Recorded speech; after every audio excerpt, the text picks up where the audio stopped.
अभिवादये अहमस्मि लता। अत्र भवतां स्वागतम् एतस्मिन् डीडी न्यूज़ वार्ता प्रसारणे। अथ प्रमुखाः वार्ताः। संसदः द्वयोः सदनयोः अद्य निज विधेयकानाम् उपस्थापनपरं दिनम्। सदनयोः उपस्थापितानि भवेयुः विभिन्नानां भागानां प्रतिवेदनानि। वित्तमन्त्रिपदासीना तावत् लोकसभायां स्थापयितुं शक्नोति विनियोगविधेयकम्।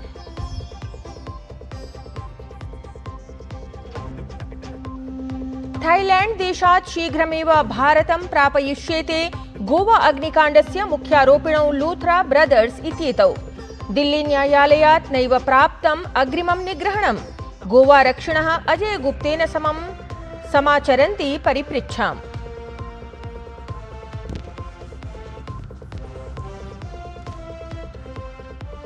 निर्वाचनायोगेन उत्तरप्रदेशं समेत्य 6 राज्येषु वर्धिता SIR इत्येतस्य समयसीमा। परं बंगालराज्ये विवादस्थितिः। ममता बैनर्जी इत्येषा उक्तवती, अहं त्रिवारं मुख्यमन्त्रिपदभारं सम्भालितवती, आवेदनपत्रं किमर्थं प्रपूरयिष्यामि।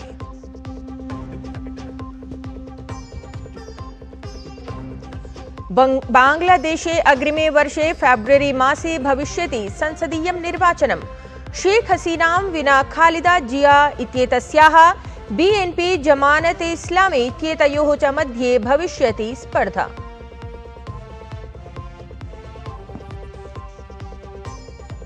पुरुष जूनियर हॉकी वर्ल्ड कप इत्येतस्यां प्रतियोगितायाम् अर्जेंटीना दलं पराजित्य भारतेन विजितं कांस्यपदकम्। इतिहासविरचनार्थं प्रधानमन्त्री नरेन्द्र मोदी दलं वर्धापितवान्। साम्प्रतं वार्ताः विस्तरेण। संसदः शीतकालीनसत्रस्य द्वितीयसप्ताहस्य अद्य अन्तिमं दिनमस्ति। द्वयोः सदनयोः अनेकानि कार्याणि सूचीबद्धानि सन्ति।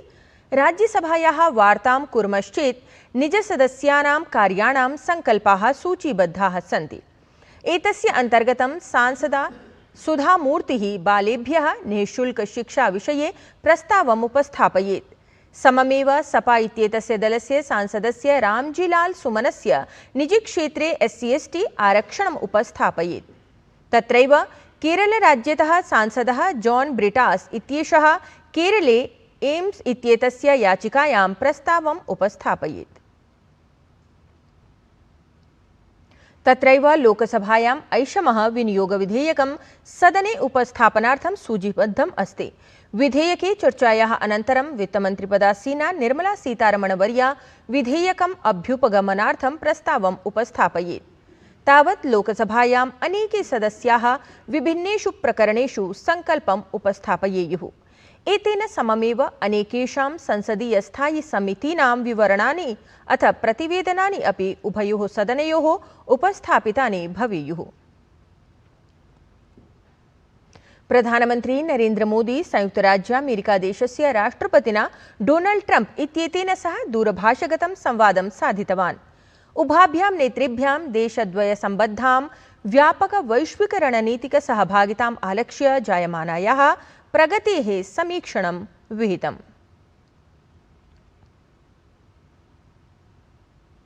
राज्यसभायां तावत् पर्यावरण वनर्तु परिवर्तनमन्त्री भूपेन्द्र यादवः अवदत् यत् दिल्ल्यां राष्ट्रियराजधानीक्षेत्रे च वायुप्रदूषणं गतसमयापेक्षया न्यूनं जातमस्ति। केन्द्रीयमन्त्री उक्तवान् यत् एतस्मिन् वर्षे वायुगुणवत्ता मानाङ्कनं 400तः अपि अधिकं नाभवत्। असौ अवदत् यत् वायुप्रदूषणस्य नियन्त्रणम् उद्दिश्य प्रशासनं सफलं जातमस्ति। तदनुसारेण मन्त्रालयः अपि वायुप्रदूषणस्य विषये निरन्तरं निरीक्षणकर्मणि व्यापृतः अस्ति।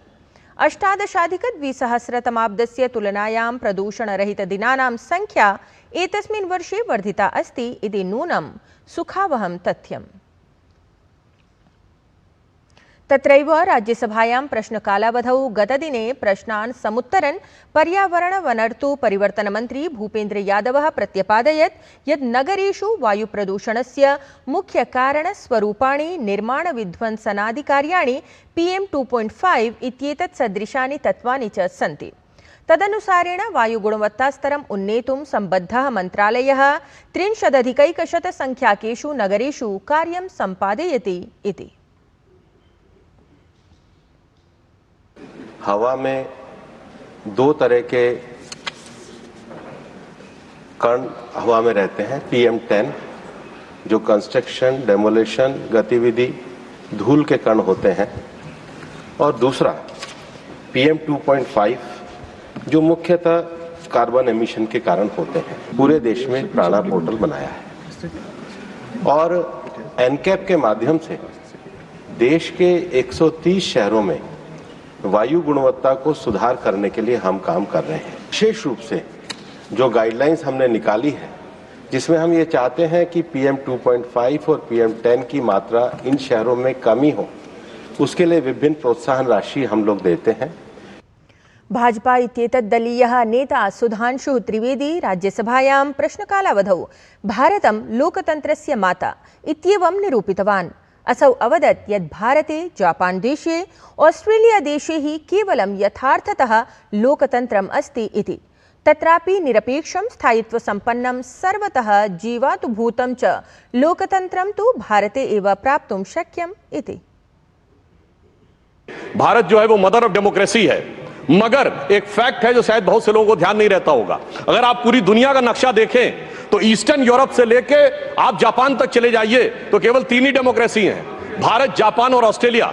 और जापान एक कॉन्स्टिट्यूशनल मोनार्की है, Australia is practically an extension of Europe.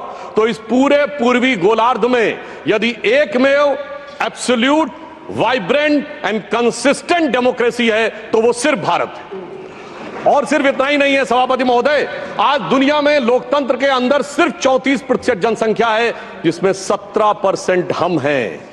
अर्थात अगर दुनिया में लोकतंत्र है तो उसका सबसे बड़ा स्तंभ आज आधुनिक युग में भी भारत ही है। सुधांशु त्रिवेदी विपक्षं लक्ष्यीकृत्य तावत् प्रोक्तवान् यत् समानतायाः, भ्रातृत्वस्य, स्वातन्त्र्यस्य च सिद्धान्तानां सम्प्राप्त्यर्थं पाश्चात्यदेशानाम् आवश्यकता नास्ति।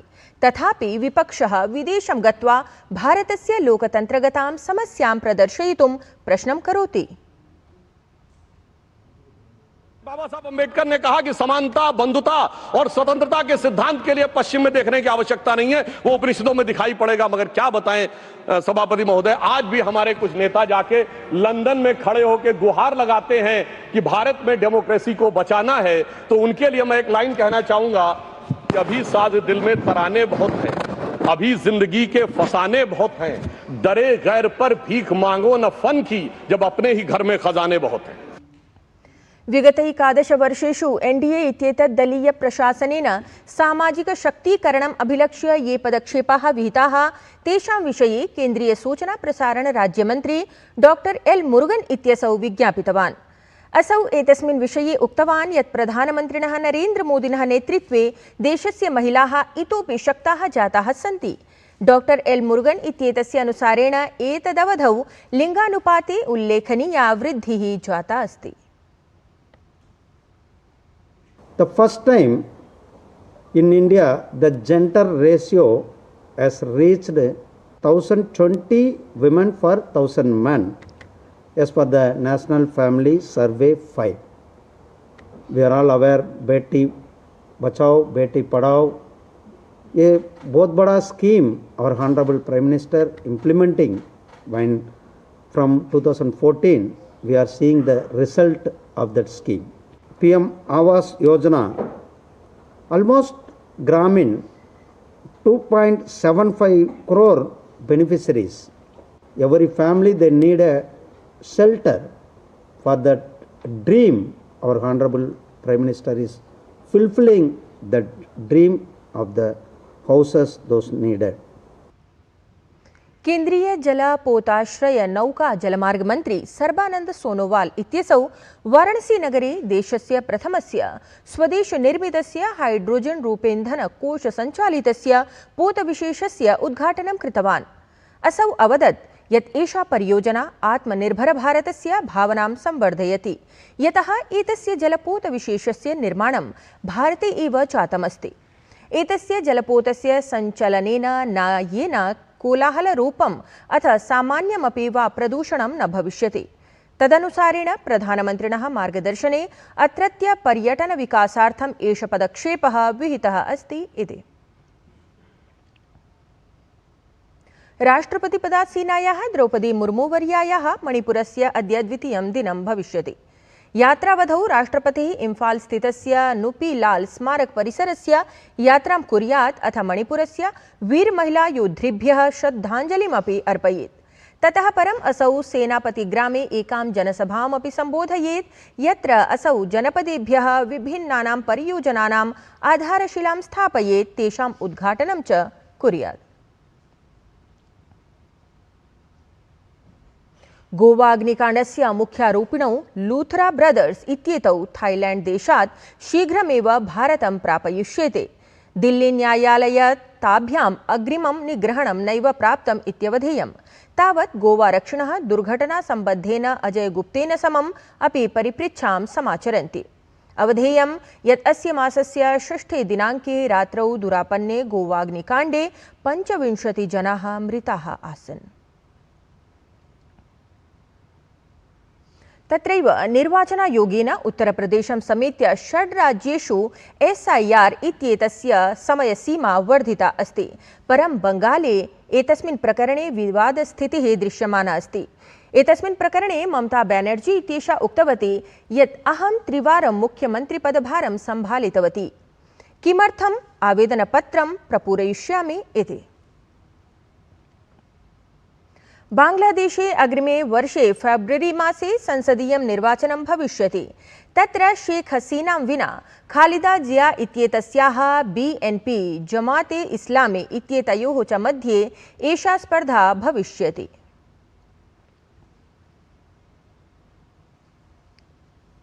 म्यांमार देशस्य पश्चिमवर्ति राज्ये राखाइन् इत्यत्र सेनया एकस्मिन् चिकित्सालये वायवीयम् आक्रमणं कृतं, यत्र प्रायः 30 जनानां मृत्युः अभवत्। 70तः अपि अधिकं जनाः व्रणिताः जाताः। एतदाक्रमणं राउक् यू टाउनशिप इति स्थले सञ्जातं, यद्धि अराकान् आर्मी इत्येतस्य नियन्त्रणाधीनं क्षेत्रम् अस्ति। एतत् क्षेत्रं तत्र दीर्घकालतः संघर्षस्थिरता स्थितिः तत्र अस्ति। आक्रमणेन चिकित्सालयः सकलतया ध्वस्तः जातः। तत्र उपचर्यमाणाः अवशिष्टाः रोगिणः सुरक्षितस्थानेषु प्रापिताः सन्ति। क्रीडावार्तायां भारतेन अचिरादेव हॉकी क्रीडायाः कनिष्ठवर्गीयायां विश्वचषकप्रतियोगितायां कांस्यपदकम् अधिगतम्। एतां हि उपलब्धिम् आलक्ष्य किं वा सम्बद्धेतिहासविरचनार्थं प्रधानमन्त्री नरेन्द्र मोदी दलं वर्धापितवान्। क्रिकेट क्रीडायाः 20-20 प्रारूपसमन्वितायां पञ्चस्पर्धासंवलितायां शृङ्खलायां भारत दक्षिणाफ्रीका देशयोः मिथः ह्यः क्रीडिता द्वितीया स्पर्धा दक्षिणाफ्रीकादलेन सप्रभुत्वं 51 धावनाङ्कैः विजिता। 14,200 धावनाङ्करूपं लक्ष्यम् अनुसरता भारतीयदलेन 62,100 धावनाङ्काः एव समर्चिताः। एवं दक्षिणाफ्रीकादलेन श्रृङ्खलायाः द्वितीया स्पर्धा 51 धावनाङ्कैः विजिता। स्पर्धायाः एतस्याः विशेषक्रीडकपुरस्कारं तीव्रतर 90 धावनाङ्कसमर्जकः क्विण्टन् डिकॉक इत्यसौ आप्तवान्। ध्यातव्यमस्ति यत् श्रृङ्खलायाः प्रथमा स्पर्धा भारतेन विजिता आसीत्। एतेन सहैव वार्तासंस्करणमेतत् सम्पद्यते अधुना। अभिनववार्ताभिः सह पुनः उपस्थास्यामः। तावत् शुभं भूयात्।